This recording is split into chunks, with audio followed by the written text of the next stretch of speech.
শোনো বৌমা, বাড়িতে মেহমান আসতেছে, এই সেমাই রান্না করা থাকলো, তুমি আবার এখান থেকে খেও না জানো।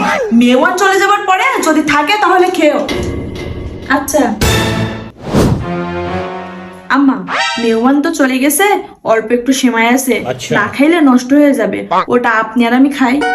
না না, যতটুকু আছে অতটুকু রেখে দাও, তোমার শ্বশুরকে রাতে দিব নে। আচ্ছা।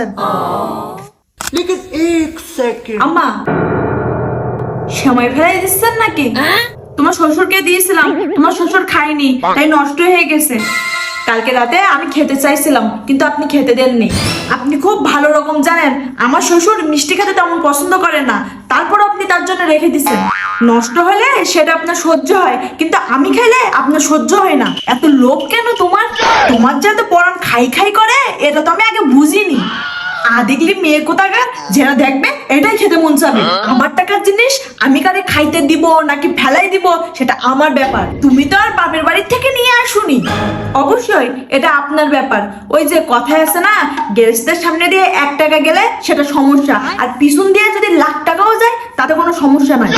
মানুষকে দেওয়ার মতন মন মানসিকতা তৈরি করুন। আপনি যে আমার সাথে কি করেন সেটা কিন্তু ওপরে একজন আছে, সে কিন্তু দেখতেছে।